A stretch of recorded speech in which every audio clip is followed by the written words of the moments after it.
once I accepted Ahmadiyya, and that day I feel some cold water was poured in my chest. When I was reading, I was convinced, but still, I tried not to believe. I tried, because it's very nice to be very friendly in your community, and I had very nice social relationship with my surroundings. I did not want to lose this.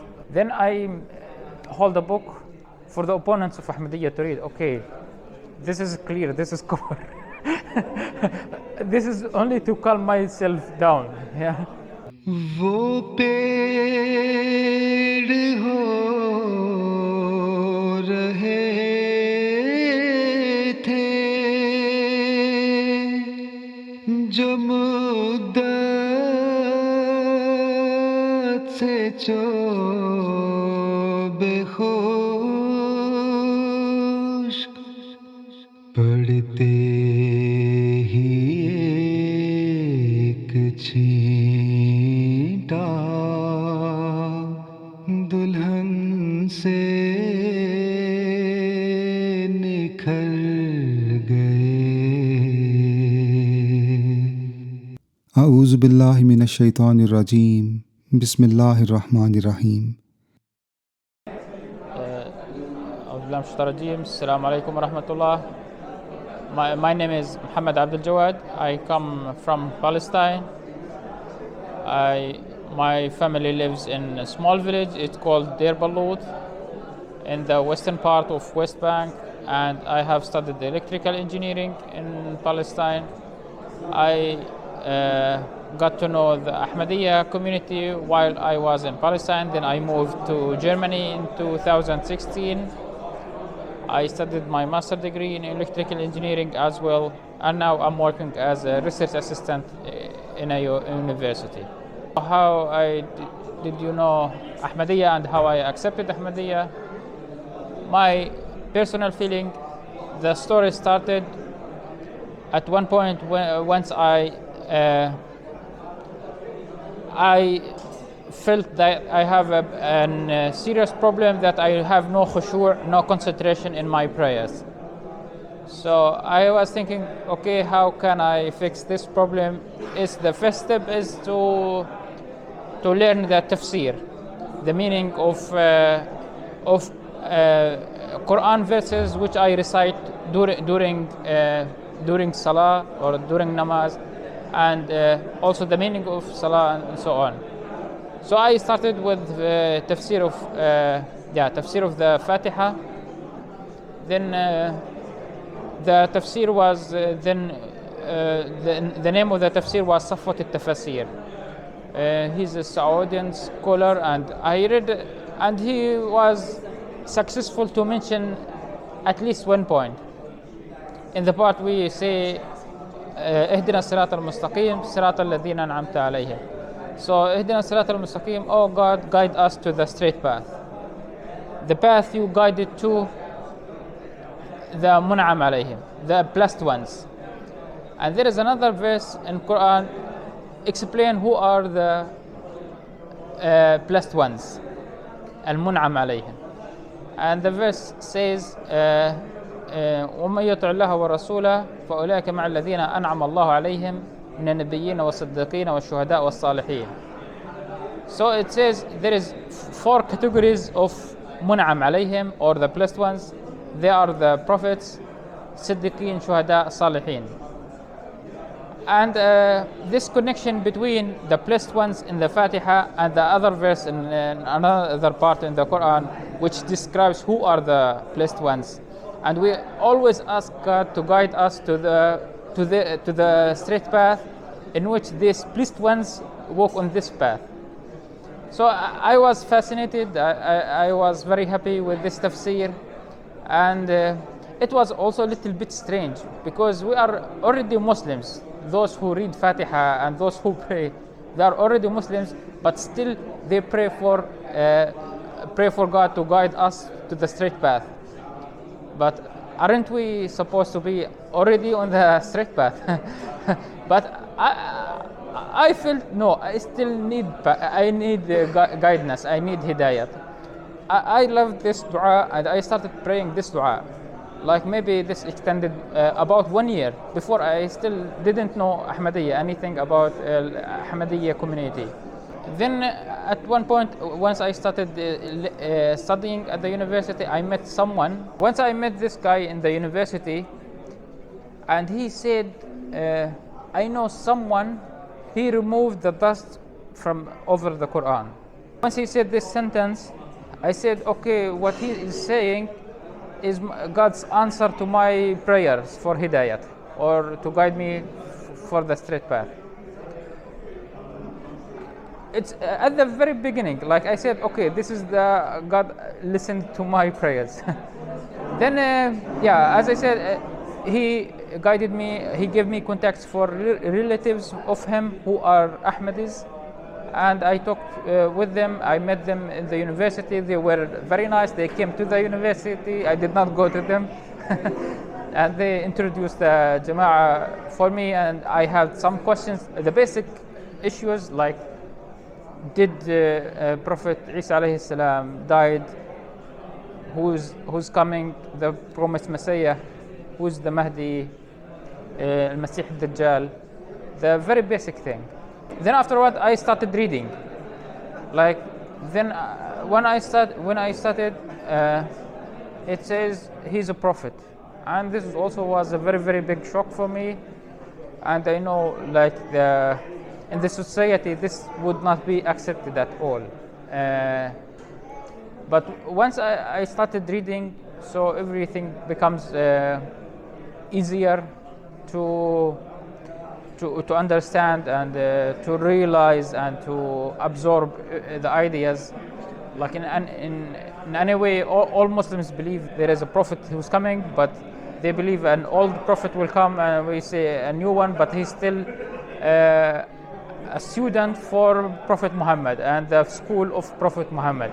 But still, our version is still more acceptable than the other version. Is a prophet from another nation who will come, who did not speak Arabic, who did not learn Quran, and he will come to teach us these teachings. So no one in the school of Prophet Muhammad ﷺ is able or capable to do this task. This is not a respect for Prophet Muhammad. The version of Ahmadiyya is more respectful, more we are like respectful and glorifying, and we more aware of the status of Prophet Muhammad, how great his position is. Once I started to learn about Ahmadiyya, it took me about 1 year until I accepted Ahmadiyya. Like there is no a knockout story. Like I was developing slowly, and when I was reading, I was convinced, but still I tried not to believe. I tried, because it's very nice to be very friendly in your community, and I had very nice social relationship with my surroundings. I did not want to lose this, but I still had a very nice feeling, day by day in my chest, let's say. One day, like let me tell you something. I will not read about Ahmadiyya. I will imagine myself. I did not listen about Ahmadiyya. I had this intention. Okay, I will stop. Okay, I know God sees me, but I had this intention. Okay, probably also I had the assumptions. If it's something real, there would be a very big noise in the whole world. But you don't see that noise, at least in my surroundings. And yeah. But one night I was sleeping, and close to the morning, like I woke up suddenly. I had fear. I didn't know the source, but I had very, very severe fear, and I felt as a stone in my chest. And it was everything in my body says it has to do with Ahmadiyya, because I'm ignoring this. Then I hold a book for the opponents of Ahmadiyya to read. Okay, this is clear, this is cover. This is only to calm myself down. Yeah. As I said, I was trying not to believe, but day by day, okay, it's becoming very clear. And another example, there is, a famous hadith.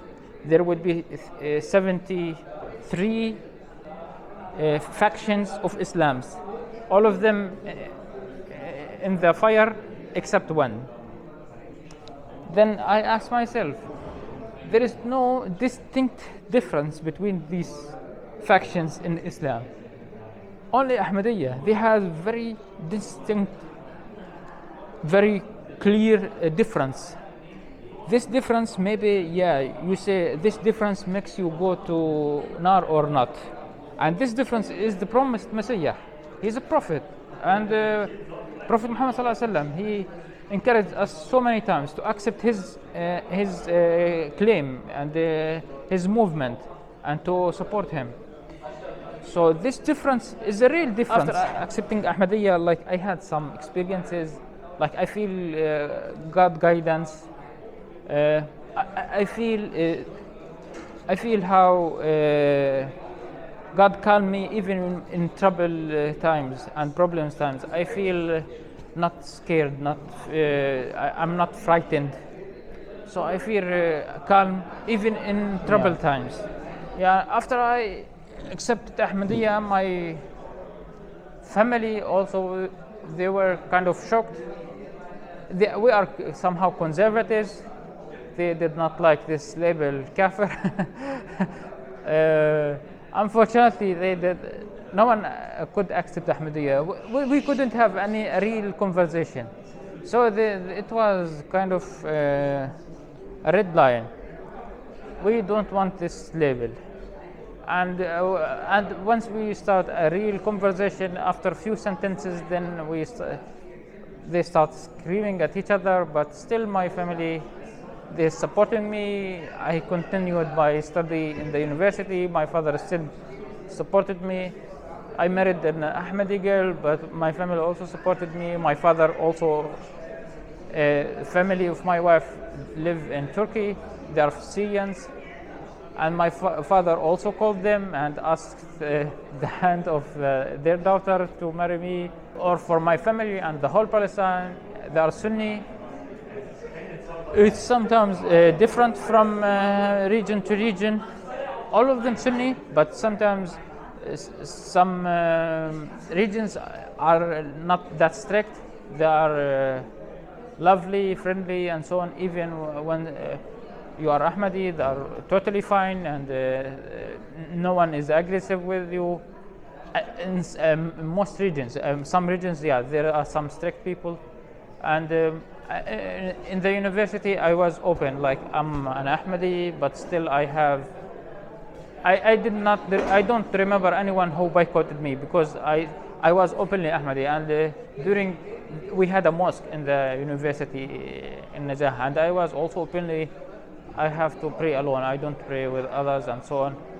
Still, I did not have problems with this. Maybe sometimes people did not like this, but still it was kind of acceptable for them. Like promised Messiah alayhi salam regarding the death of Prophet Isa alayhi salam, he said his death was the most one mentioned in Quran, and he mentioned many verses about this. Like there is 2 verses, and it's quite explicit. There is one verse, Inni mutawafika, God addressing Prophet Isa alayhi salam, Inni mutawafika wa rafi'uka ilay. So, and the other verse, Prophet Isa alayhi salam talking to God in the afterlife. And he said, فَلَمَّا تُوَفَّيْتَنِي كُنْتَ أَنْتَ الرَّقِيبَ عَلَيْهِمْ. In the context of these verses, God talks to Isa, did you tell your followers to worship you? And God, I didn't know they worship me. Once I died, sorry. So if he came back, now Christians are the most widespread religion on earth. Okay? So if he would came, he would see his followers are worshiping him. So that would be clearly a lie, but that's not true because he's not coming back. Revolutionary issues which promised Messiah alayhi salam explained with very, very strong evidence. Like how can astaghfirullah, a liar can discover these critical issues, these big secrets. So maybe from my personal experience, I would share that, yeah, you need to read, you need also to ask God directly. Like if you ask God directly, what is the right faction, what is the right path? So I assume God, of course, will guide you if you truly, honestly, truthfully ask for this from your heart. And in the end, this is your eternal life, your personal eternal life. You shouldn't care about what others say. It's your destiny, it's your future, like where you will not die, either in heaven or inshallah in heaven. And and from my personal experience, as I said, it took me 1 year. But I would say, if you accept Ahmadiyya, God will not give you, before accepting Ahmadiyya, God will not give you the full belief. God will not give you the calmness, the inshirah al-sadr. Like once I accepted Ahmadiyya, and that day I feel some cold water was poured in my chest. I had doubts. I have also kind of struggle inside me, but suddenly I was kind of relaxed, calm, happy. So there's a hadith: if you make a step toward God, God will make kind of 10 steps toward you. I believe, yeah, once you read about Ahmadiyya, once you pray, but still you need an extra step, you will not have that nice feeling. You will need extra step. You accept the claim of promised Messiah, you do bay'at with Khalifatul Masih, Ayyadullah bin Nasr al-Aziz. After this step, then you receive more gifts, more rewards. It's like this. Once you start praying and reading, yeah, you will know many arguments, many evidence, but still you will have some issues. But there is also a critical step, you do bay'ah, but then afterward you will have these great feelings you maybe seek for. So الآيات تقول عيسى عليه السلام الله يخاطب عيسى إني متوفيك ورافعك، أن الله سيتوفى عيسى أولا ثم يرفعه. فالتوفي حدث قبل الرفع، وإذا أردنا أن نقول التوفي هو النوم فهذا يعني يجعل المعنى ضعيف. والتوفي عندما نقول التوفي أصبح معناه النوم، يجب أن يكون قرينة تصرف المعنى الأساسي للتوفي. التوفي المعنى الأساسي اللي هو الموت. حتى ابن عباس يعني الذي له لقب ترجمان القرآن وهو صحابي كبير، هو قال متوفيك مميتك، يعني هذا ورد في الأثر حتى في صحيح البخاري على ما أعتقد. فهناك من العلماء من يربط يقول والذي يتوفاكم في الليل. هنا كلمة الليل هي قرينة يعني صرفت معنى التوفي عن المعنى الأصلي، لكن في آية إني متوفيك ورافعك لا يوجد قرينة، فالتوفي تبقى الموت، لا يوجد نوم، هنا لا يوجد ليل، لا يوجد قرينة تصرف كلمة التوفي عن معناها الأصلي. حتى لو افترضنا قلنا التوفي هو النوم، يصبح معنى الآية ضعيف. نقول أنمتك ورفعتك، وسيدنا عيسى عليه السلام في آخر الزمان الله يقول له يعني أنت قلت للناس أن يتخذوك، يعني معنى الآية أنت وأمك إلهين من دون الله، فقال فلما أنت توفيتني كنت أنت الرقيب عليهم، بمعنى لما أمتني عندما مت أنت الوحيد كنت راكب، وما دعوتهم هو الله أعلم ما دعوى عيسى لأصحابه، ودعاهم لعبادة الله وحده.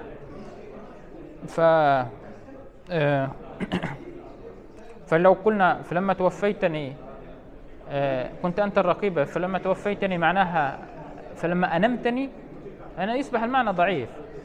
هنا لا يجوز، يعني ليس مناسبا أن نصرف معنى كلمة توفي عن معناها الأصلي. معناها الأصلي هو الموت، ونقول هنا معناها النوم. هنا يصبح المعنى ضعيف وركيك، يعني لا يناسب السياق. يعني الله هو يخاطب الله، يقول فلما أنمتني كنت أنت الرقيب عليهم. طيب عندما نام ربما يصحو من النوم ويرى ما يحدث، لكن أكيد ليس النوم، هو الموت.